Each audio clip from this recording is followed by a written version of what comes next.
Okay. Mm-hmm. All right. Okay, remember to annotate here. Per means times, times the number of bottles. So drink it has this equation right here. So I hope you read everything. It's important to read everything. But I already did this one. Squeeze it. The squeeze charged 9 cents a bottle. And there's a delivery fee of $51. No, I made a mistake on my first one. And then it didn't work out when I was solving the equation. When I had a 5 here only, it was a decimal. So I went back and said, what did I do wrong? I forgot a 1. Oh my God. Okay. Annotating is important. So what do I need to remember? You need to remember to annotate.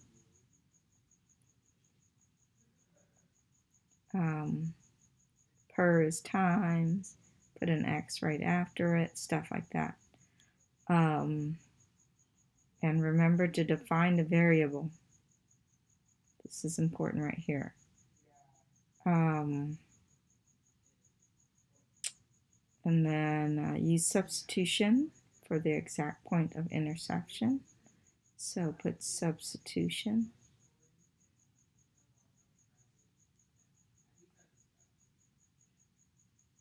Whatever you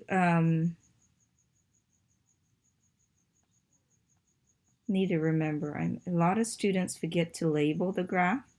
Labeling the lines, labeling. Okay. How I number this. Some students don't know how to number this. We take the biggest number for the number of bottles.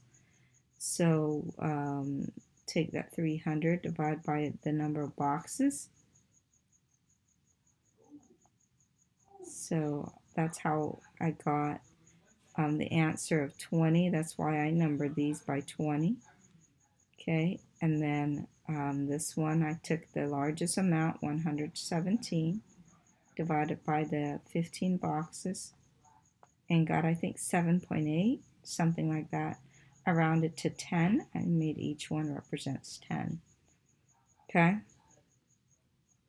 then I used, the first thing I did was I took the where they meet. First thing I did was graph it on here first. So you can see that's the red dot. And then I graphed this equation first, putting it all for drink it. And then after that, connect the lines. And then after that, do the squeeze it total and graph that. I think I found that to be the most efficient way. Now for finding the value of n to make it true. So this has a base of 5. Okay, so this here you want to make it the base of 5. So this is 1 over 5 squared, right? Or you need a 5 to the 5th power times 5n. It's the same as 5 to the negative 2 power. Okay, this is the same as that. Now, how do we make it? What should n be to get a negative 2? So we got in a multiplication, if you don't figure out it's negative 7, because you need to add them, right? 5 plus n, what should n be to get that negative 2 of exponent? So n has to be negative 7. Minus 5, you get negative 7. That's the one way to look at it. But you should have some common sense in all this. Okay, what exponent? You got a base of 4 here. So what exponent will get you a power of 0? We'll get 1 is power of 0. So we get 4n times 4n to the third. What does n need to be so we get the power of 0 here? So we can get that one answer. So n needs to be negative 3 because you're adding them to get a 0, right? So n has to be a negative 3. So here we got basis of 3, so we need to make this base of 3. So we get 3 to the third times 3n with a base of 3, 1 over 3 to the third power. Okay, or we can change that to 3 to the negative 3 power. So to get a negative 3, n has to be 3 plus n, this 3 plus this n, has to equal to that negative 3. So n has to be negative 6.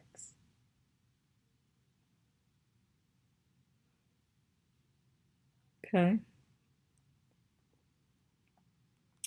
Now, inequalities are different.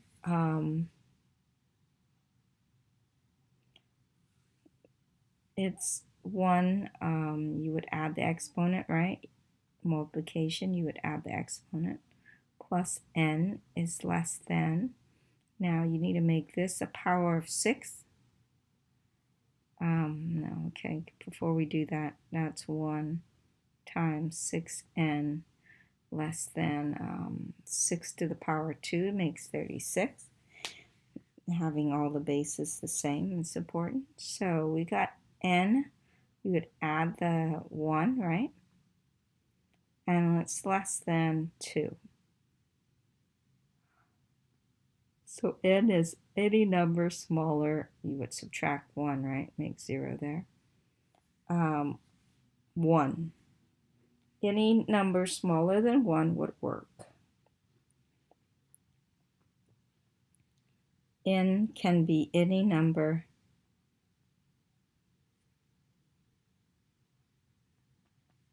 smaller than 1.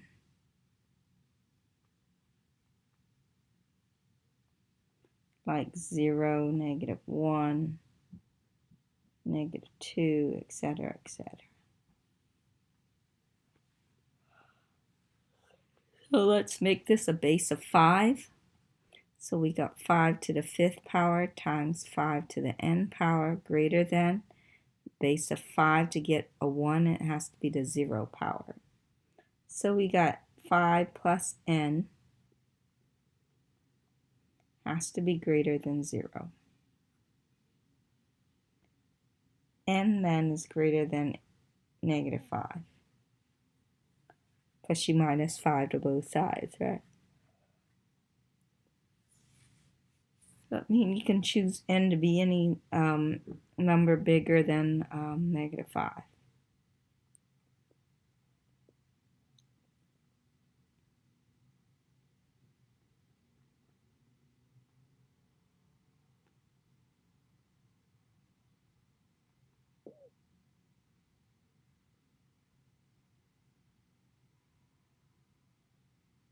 Okay, starting to get tired. Same thing here. I'll let you do this on your own. See if you can get it. Now let's make this equation no solution. An infinite solution. Explain the difference between the two. Okay. So what do you need to remember? Okay. You need to remember make all the bases the same. It's like if this is 3, 3, this one has to be a base of 3 also.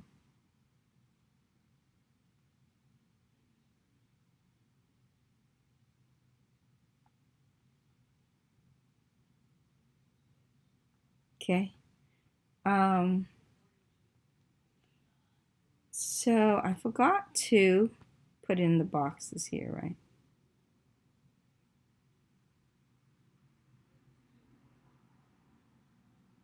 Okay. I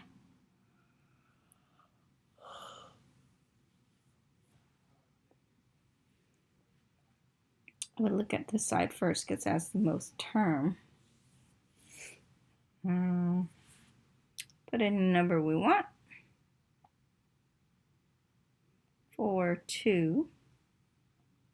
So we got 4 minus 5 times 2.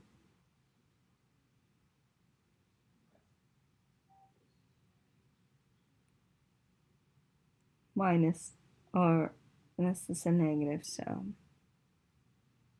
makes that a positive 15.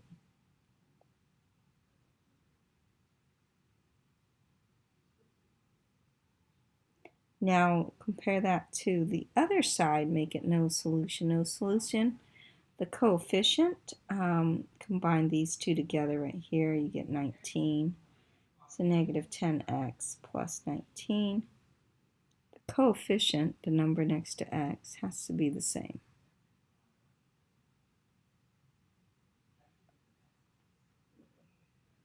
So 19 goes here. Oh, no, the y-intercept have to be different for it to be no solution. And this has to be a negative 10.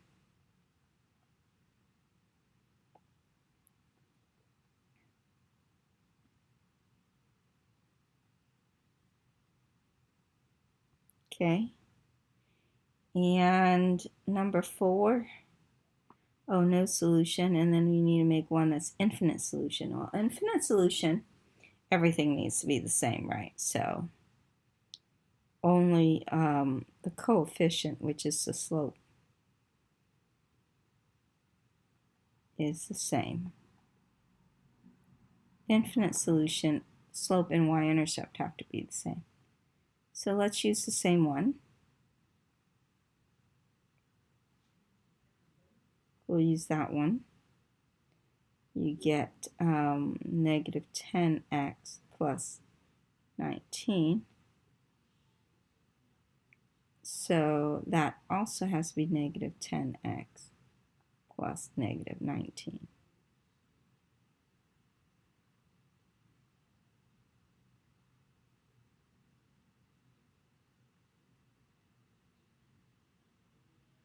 So that way we get everything the same. Uh-oh, why is that a negative 19? That should be a positive. So you explained the difference between the two. Infinite solution is when everything's the same, the y-intercept, only the slope's the same, but these y-intercept's different, right? For which of the above problem have a ratio of 3, negative 3 over 2 ratio, same thing as slope. Which one has a slope? So you need to get a y-intercept here. The slope is down, we can put here. It's going up by 1, down 1, 2, 3 over 2. 2, and then one more 2.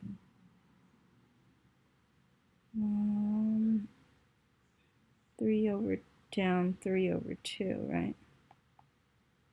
That's the rate of change there. Oh, yep, which has the slope of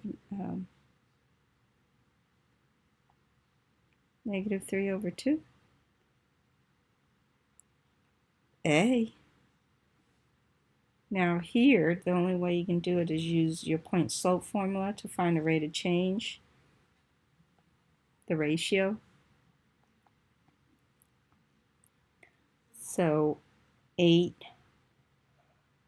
minus 14, which is negative 6, over negative 6 minus a negative 10, which is a positive 4. Reduce that, you get negative 3 over 2. Oh, that one too. All right, and here, which one has a ratio or rate of change of negative 3 over 2? So far, both of them. Okay, so find this rate of change here, y sub 2 minus y sub 1 over x sub 2 minus x sub 1. Pick any two. Pick these two. 36 minus 24, you get 12 over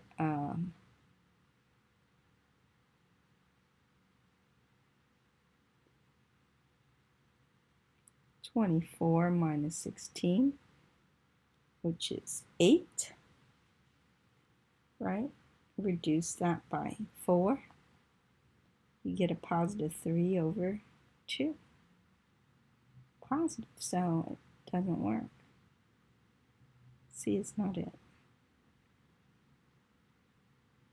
The ratio in problem C is $3 for every 2 tickets.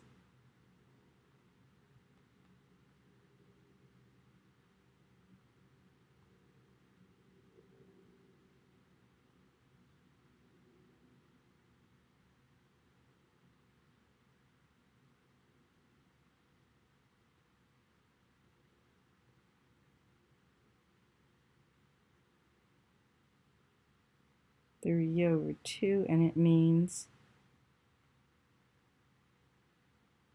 3 is the y, so $3 for every 2 tickets.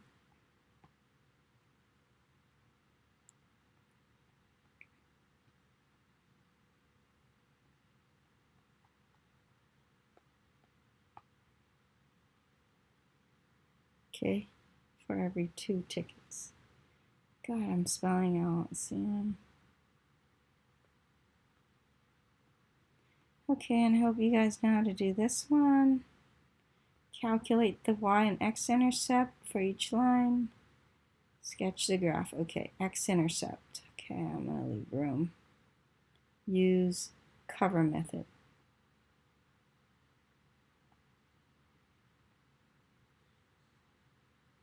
That means cover the y, you get 3x equals negative 20. I didn't give you one that, okay, divide by 3.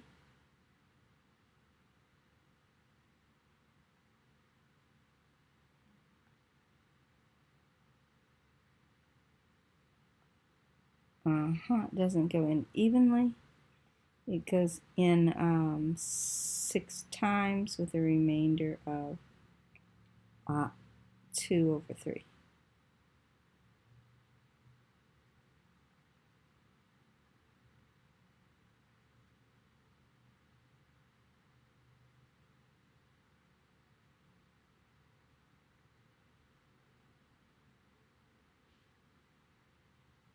And then do the cover the, okay, I'm just falling asleep, guys, it's so late.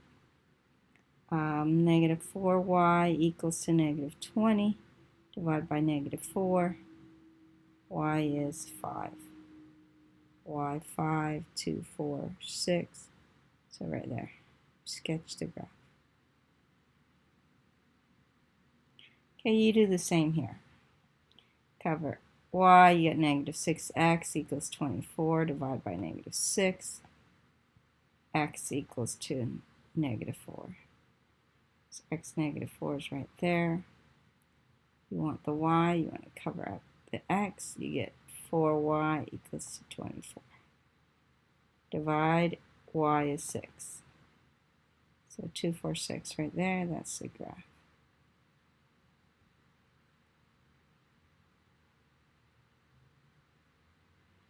Okay, and I think the same.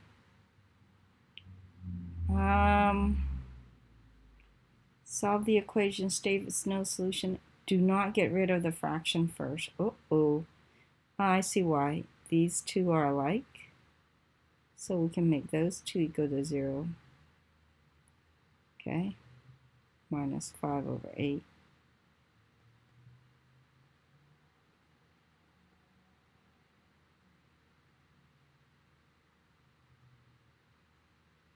And then, get negative 2 over 8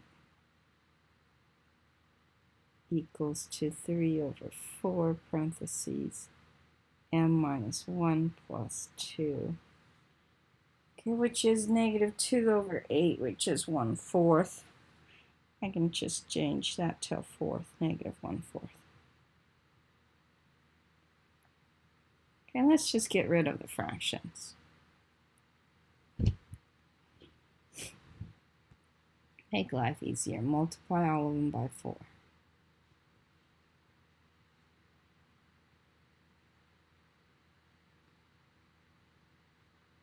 Okay, you guys can finish this. Okay, a rectangular prism is length times width times height. Cylinder is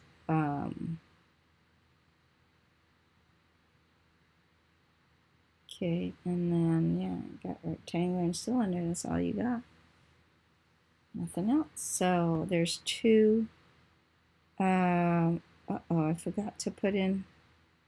Hope you guys watched the video. Put in the radius of 1.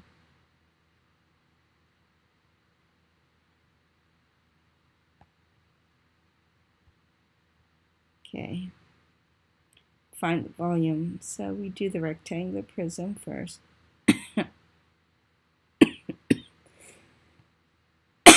Volume length times width times height.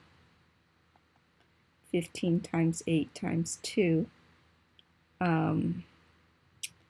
That is 30 times 8. 30 times 8, 0 and 24. Yeah.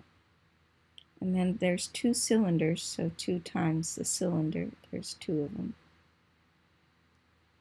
So volume is 2 times pi r squared times there's a height of 2 inches. Volume equals 2 times 3.14 times the radius, which is 1, times the height, which is 2.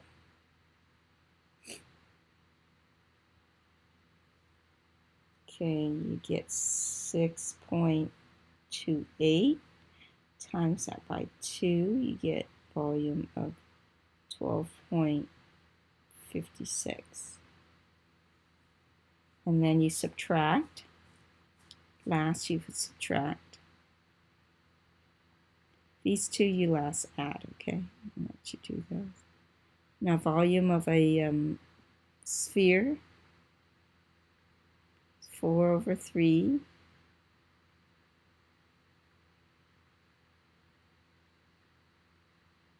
Figure it. Oh, I did not put in the numbers?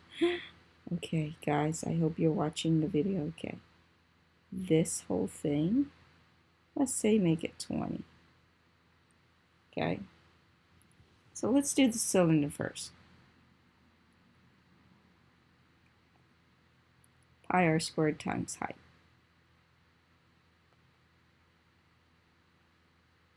Radius is half of 20, which is 10.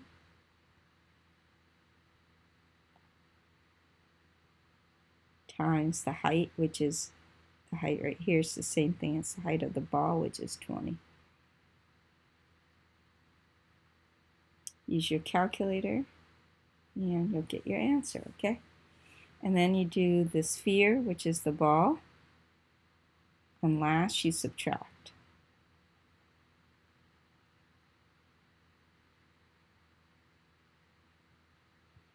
Is 4/3 times pi r cubed.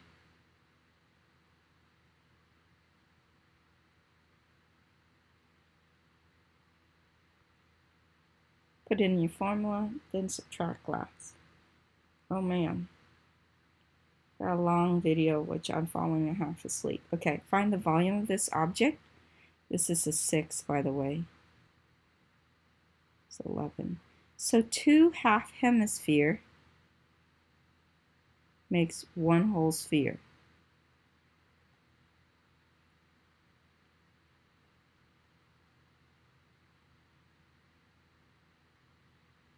Okay, 4/3.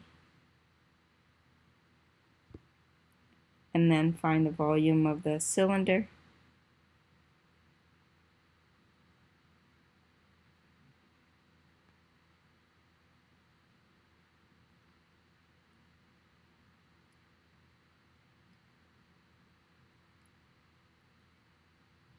Pi r squared times height.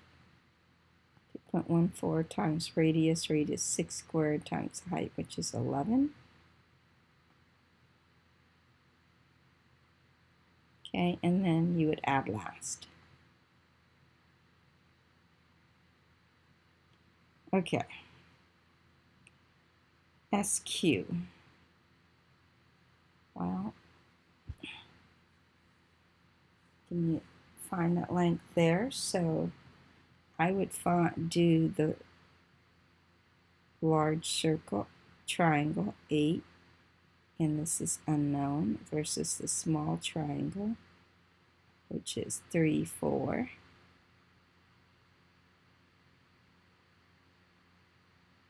That's 5 then.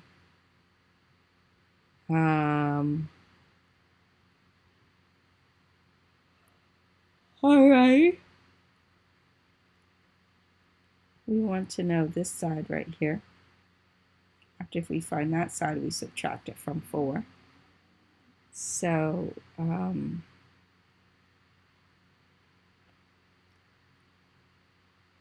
8 over 3 equals 2 m over 4.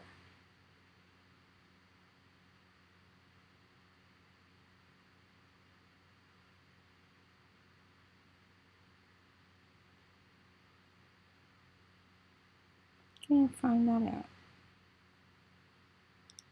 32.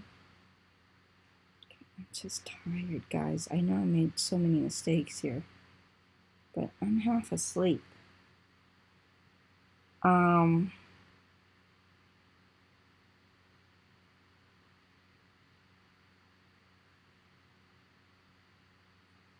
Doesn't look right.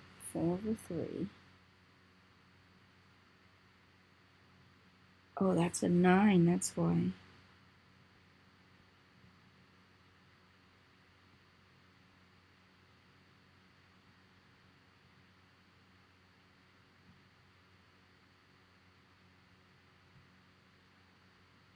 It's 36.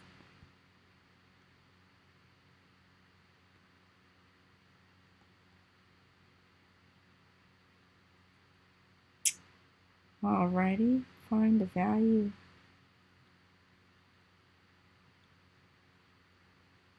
Find all missing angles. We know that the 2 they gave us are congruent to each other. They're alternate exterior.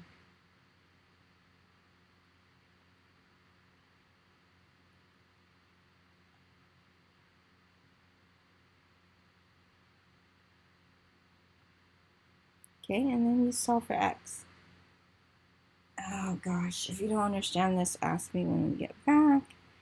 List all pairs alternate exterior angle. Okay, so it is angle 1 and angle 5.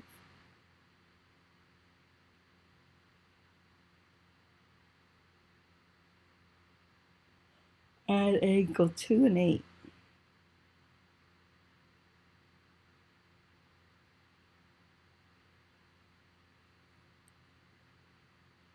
Alternate interior angle. Okay, interior angle and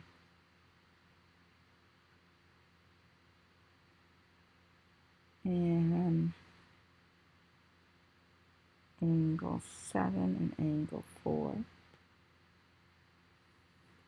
and angle 6 and angle 3. Okay. If you have any question on explaining how to find the area of that, let me know.